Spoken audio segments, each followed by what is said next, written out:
আপনি কি জানেন, একসময় বাংলার এক প্রান্তে গড়ে উঠেছিল এমন এক শিল্প যা কেবল ব্যবসা নয়, যা ছিল এক সংস্কৃতি, এক ঐতিহ্য। আজ আমরা জানব সেই হারিয়ে যাওয়া শিল্প শাঁখা ব্যবসার কথা। শাঁখা সাদা ঝিনুকের তৈরি এক ধরনের বালা, যা বহু শতাব্দী ধরে বাংলার হিন্দু বিবাহিত নারীদের হাতে শোভা পাচ্ছে। এই শাঁখা শুধু অলংকার না, একসময় এটি ছিল এক বিশাল ব্যবসার কেন্দ্রবিন্দু। শাঁখার উৎপত্তি মূলত আসে সমুদ্র থেকে। বঙ্গোপসাগরের তীরবর্তী অঞ্চল, বিশেষ করে পশ্চিমবঙ্গ ও বাংলাদেশের খুলনা, বরিশাল, সাতক্ষীরা অঞ্চলে এই ব্যবসার ভিত্তি গড়ে ওঠে। প্রথমে শঙ্খ বা ঝিনুক সংগ্রহ করা হয় সাগরের গভীর থেকে। শঙ্খ মূলত পাওয়া যায় সমুদ্রের মাটির নিচে, বিশেষ করে প্রবাল, শঙ্কুর ও বালুময় তটে এটি পাওয়া যায়। পুরাতন ব্যবসায়ীরা বা সংগ্রাহকরা সাগরের জলে গভীরতা, স্রোত ও আবহাওয়া দেখে সঠিক জায়গা বেছে নিতেন।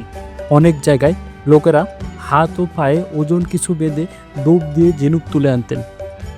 কিছু ক্ষেত্রে ডুবুরি দল কাজ করত, যারা দীর্ঘ সময় পানির নিচে থেকে ঝিনুক সংগ্রহ করত। সংগ্রহের পরে ঝিনুক থেকে মাটি ও বালু পরিষ্কার করে বাছাই করা হতো। ব্যবসায়িক কাজে ব্যবহার বা বিক্রির জন্য ঝিনুকের গুণগত মান পরীক্ষা করা হতো।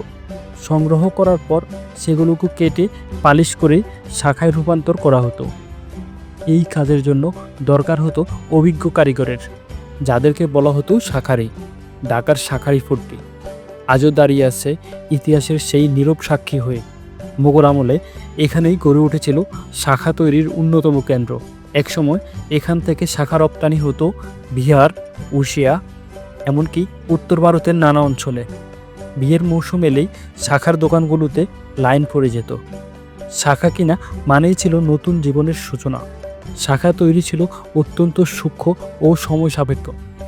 প্রথমে ঝিনুক কেটে তার থেকে বাছাই করে নেওয়া হতো সাদা অংশ। তারপর সেটি পালিশ করে বিভিন্ন ডিজাইনে রূপ দেওয়া হতো। কোনো শাঁখা থাকতো একবারেই সাদা, আবার কোনোটি কাটা থাকতো সুন্দর নকশায়। শাঁখা ছাড়াও শাঁখা ফালা, শাঁখা বালা, কাটা শাঁখা এইসব ছিল আরও দামি ও অভিজাত রূপ। সময়ের সঙ্গে সঙ্গে এই শিল্প ধীরে ধীরে হারিয়ে যেতে থাকে। প্লাস্টিক ও আধুনিক অলংকারের বিয়ে শাঁখার চাহিদা কমে আসে। অনেক পুরনো শাঁখারি পরিবার বাধ্য হন ব্যবসা গুটিয়ে নিতে। আজও শাঁখারি পট্টিতে হাতে গোনা কিছু দোকান আছে, যেখানে এখনও টিকে আছে সেই ঐতিহ্য। কিন্তু প্রশ্ন হচ্ছে, আর কতদিন? তবে এখনও সব শেষ হয়ে যায়নি। আজও কিছু উদ্যোগ গ্রহণ করা হচ্ছে এই হারানো শিল্পকে বাঁচিয়ে রাখতে। শাঁখা কেবল একটি অলংকার নয়, এটি বাংলার মাটি ও মানুষের সংস্কৃতি ও শিল্পের জীবন্ত স্মৃতি। ভিডিওটি ভালো লাগলে অবশ্যই লাইক, কমেন্ট ও শেয়ার করতে ভুলবেন না। আর এমনও ঐতিহাসিক ভিডিওর জন্য সাবস্ক্রাইব করে রাখুন আমাদের চ্যানেলটি।